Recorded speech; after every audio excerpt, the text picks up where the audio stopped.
Hello दोस्तों, कैसे हो आप सब। जॉब इंस्टीट्यूट में आप सभी का स्वागत है। मैं हूं प्रकाश, असिस्टेंट मैनेजर एआई।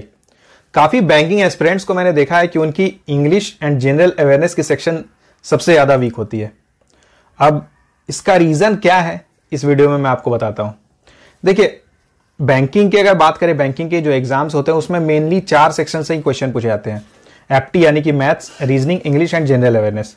अब मैथ्स में क्या होता है, मैथ्स में जो भी फॉर्मूले रहते हैं, कॉन्सेप्ट रहते हैं, एक बार आपने फॉर्मूला याद कर लिया, कॉन्सेप्ट देख लिया, उसके बाद उससे रिलेटेड जितने भी क्वेश्चंस होंगे वो बनते जाएंगे। जैसे अगर मैं प्रॉफिट लॉस उठाता हूं तो प्रॉफिट एंड लॉस का आपने एक बार फॉर्मूला याद कर लिया, समझ गया उसके कॉन्सेप्ट को, उसके बाद उससे रिलेटेड जितने भी क्वेश्चंस होंगे, चाहे वो इजी हो या टफ क्वेश्चंस हो, वो आपसे बनते जाएंगे। अगर बात करें हम रीजनिंग की, तो रीजनिंग में अगर नॉन पजल सेक्शन हम देखते हैं, नॉन पजल सेक्शन जैसे हो गया direction sense, blood relations, syllogism, उसके बाद इनइक्वालिटी के क्वेश्चंस, तो उसमें भी क्या होता है कि आपको कॉन्सेप्ट गेन करना है, फंडामेंटल्स आपके क्लियर होने चाहिए।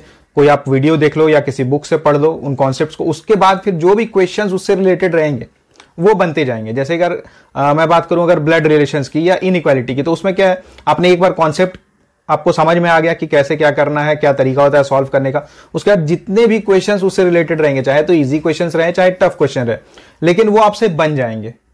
तो ये जो सेक्शन होता है ना, इसमें तुरंत आपको रिजल्ट दिखता है। जैसे आप पढ़ाई करोगे, जैसे आप सपोज कि एक टॉपिक उठाते हो, एक दिन पढ़ते हो, तो उसके बाद आप देखोगे कि अगले दिन से ही उससे रिलेटेड सारे क्वेश्चंस बनने लगेंगे, तो इसमें रिजल्ट तुरंत दिखता है। लेकिन आप जनरल अवेयरनेस के सेक्शन एंड इंग्लिश सेक्शन में भी यही आप सोचते हो कि ऐसा ही होना चाहिए, ऐसे ही फास्ट रिजल्ट आना चाहिए, लेकिन ये दोनों इंग्लिश एंड जनरल अवेयरनेस के सेक्शन अलग है, रीजनिंग एंड मैथ्स का सेक्शन अलग है। दोनों को पढ़ाई करने का तरीका भी अलग है, क्वेश्चंस का भी जो पूछा जाता है, क्वेश्चंस जिस तरीके से या जो क्वेश्चंस पूछे जाते हैं वो भी कंप्लीटली डिफरेंट रहते हैं। दोनों को आप सेम अगर सोचोगे तो फिर उसमें प्रॉब्लम हो जाएगी कि सेम टाइम अगर मैं दे रहा हूं तो उसमें रीजनिंग एंड मेरे मैथ्स में तो मुझे रिजल्ट तुरंत दिख रहा है, इसमें रिजल्ट नहीं दिख रहा है। तो यही रीजन है कि ऐसा होता है। अब अगर बात करें हम जनरल अवेयरनेस सेक्शन की, तो देखिए जनरल अवेयरनेस सेक्शन में क्या होता है ना, लोग को पहले ही डर लग जाता है, क्योंकि जीए सेक्शन का ऑब्वियसली जो सिलेबस है ये काफी वास्ट होता है। इसमें आपको स्टैटिक जीके भी करना होगा, उसके बाद करंट अफेयर्स भी करना होगा, बैंकिंग अवेयरनेस भी करना होगा, फाइनेंशियल अवेयरनेस भी करना होगा। यानी कि इतना बड़ा बड़ा सेक्शन है, अपने आप में ये बहुत बड़ा हो जाता है। मतलब इतना बड़ा सिलेबस सुन के ही पहले आपको डर लगने लगेगा कि यार इतना मैं कवर कर पाऊंगा या नहीं कर पाऊंगा। लेकिन एक बात को समझो कि ये जो पूरा सिलेबस रहता है ना, जनरल अवेयरनेस का भी सेक्शन जो इतना बड़ा है, इसे भी आपको पूरा कवर करने में मैक्सिमम 3 मंथ्स का ही समय लगेगा। और आप अगर ये सोचोगे कि अभी मैं स्टैटिक जीके एक बार पढ़ लेता हूं, लूसेंट की मैंने बुक उठाई, पूरा पढ़ लिया, उसके बाद उससे रिलेटेड सारे क्वेश्चंस बनने लेंगे, तो ऐसा कैसे हो सकता है। एक बुक जो इतना मोटा है, इतना बड़ा है, उसे पढ़ने में आपको जब 15 दिन 1 महीने लग रहे हैं, तो एटलीस्ट उससे आप जब 3 बार 4 बार रिवाइज करोगे तभी तो आपके दिमाग में सारी चीजें घुसेंगे, तभी तो जब बाद में जब उससे रिलेटेड क्वेश्चन पूछा जाएगा वो आपको फिर वहां आप रिटेन कर पाओगे। अगर एक बार केवल आप पढ़ लोगे और उसके बाद आप बोलोगे कि मेरा तो जीके कंप्लीट हो गया, स्टैटिक जीके का पोर्शन मैंने कंप्लीट कर लिया, ऐसा पॉसिबल नहीं है। उसके बाद अगर बात करते हैं करंट अफेयर्स की, तो करंट अफेयर्स में या तो आप मंथली पीडीएफ पढ़ते होगे या फिर आप डेली के जो करंट अफेयर्स है वो करते होंगे। तो डेली का आप कर रहे हो तो आप खुद सोचो कि अगर आपने सपोज कि 1 महीने का पूरा करंट अफेयर्स किया मंथली पीडीएफ से या फिर डेली जैसे भी आपने किया, उसके बाद अगर आप उसे 3 से 4 बार 5 बार अगर रिवाइज आप नहीं करोगे, तब तक आपको उसका फायदा दिखेगा ही नहीं। जब आप उससे रिलेटेड क्वेश्चंस बनाओगे, आपको बस याद आएगा कि हाँ यार ये क्वेश्चन इससे रिलेटेड तो मैंने कुछ पढ़ा हुआ है, लेकिन आप एग्जैक्ट उसका आंसर नहीं कर पाओगे। और इसका सिंपल लॉजिक यही है कि जो भी आप पढ़ते हो ना, इसका रिजल्ट तुरंत नहीं दिखेगा। जनरल अवेयरनेस का सेक्शन ही ऐसा है कि इसमें आपको तुरंत रिजल्ट नहीं दिखेगा, ये टाइम टेकिंग प्रोसेस है। देखिए, इंग्लिश की बात करें तो इंग्लिश में मेनली 3 चीजें हैं, reading comprehension, grammar and vocabulary. अब ग्रामर फिर भी ऐसा सेक्शन है जिसमें अगर आप सपोज एक टॉपिक कवर करते हो, कंप्लीट करते हो, तो उससे रिलेटेड क्वेश्चंस बनेंगे। हो सकता है कि थोड़ा टाइम लग सकता है, लेकिन फिर भी वो इंप्रूव हो जाता है ग्रामर। अगर बात करें रीडिंग कॉम्प्रिहेंशन की, तो रीडिंग में चाहिए कि आपकी रीडिंग एबिलिटी अच्छी होनी चाहिए। इंग्लिश की रीडिंग एबिलिटी आपकी अच्छी होनी चाहिए। तो ये तभी अच्छी हो सकती है या तो आप बचपन से ही, जब आप स्कूल में थे तो उस समय से ही आपकी इंग्लिश अच्छी हो।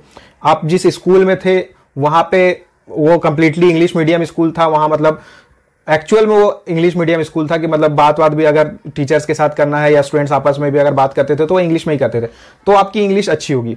लेकिन अगर आप ऐसे हिंदी मीडियम में थे या फिर किसी स्टेट बोर्ड में थे या फिर आप ऐसे इंग्लिश मीडियम स्कूल में थे जहां पे हिंदी में बात होती थी, केवल पढ़ाई इंग्लिश में होती थी, तो आपकी ऑब्वियसली इंग्लिश उतनी अच्छी नहीं होगी। अब इंग्लिश इंप्रूव अगर आप करना चाहते हो तो आपको रीडिंग एबिलिटी इंप्रूव करनी होगी। रीडिंग एबिलिटी इंप्रूव करने का यही तरीका है कि हर दिन आपको आधे घंटे या 1 घंटे रीडिंग करनी होगी। आप कोई भी बुक पढ़ो, कोई नॉवेल पढ़ो, कुछ भी आप पढ़ो, लेकिन आपकी रीडिंग की स्पीड, रीडिंग की एबिलिटी इंप्रूव होनी चाहिए। इसका मतलब है कि जो आप पढ़ते हो वो आपको समझ में आना चाहिए एटलीस्ट। और जब आप लगातार इसे 2 महीने 3 महीने तक इस प्रोसेस को फॉलो करोगे कि हर दिन आप 1 घंटे रीडिंग करते हो, तो उसके बाद आप देखोगे कि आपको इफेक्ट इसका दिखने लगेगा। फिर जब आप रीडिंग कॉम्प्रिहेंशन सॉल्व करोगे तो एक तो आपकी रीडिंग एबिलिटी इंप्रूव हो चुकी है, रीडिंग की स्पीड अच्छी हो चुकी है।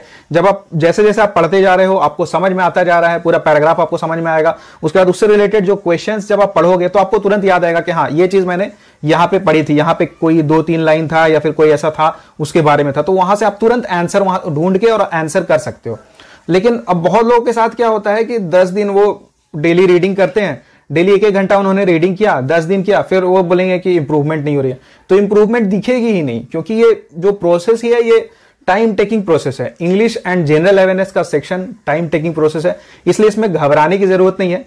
3 महीने का समय इनफ होता है, लेकिन हाँ, 3 महीने आपको डेडिकेटेडली अच्छे से करना होगा। अगर आप अच्छे से प्रिपरेशन करते हो तो इंग्लिश हो, जनरल अवेयरनेस का सेक्शन हो, या फिर बहुत लोगों की मैं सुनता हूं कि मैथ्स की भी वीक रहती है, तो मैथ्स, रीजनिंग हो गया, जो भी आपका सेक्शन अगर वीक है, अगर आप 3 महीने चारों सेक्शन पे फोकस करके अच्छे से प्रिपरेशन करते हो तो ये किसी भी बैंक को क्लियर करने के लिए, बैंक एग्जाम को क्लियर करने के लिए, बैंक पीओ हुआ या फिर बैंक क्लर्क का एग्जाम हो, इसे आप इजिली क्लियर कर सकते हो।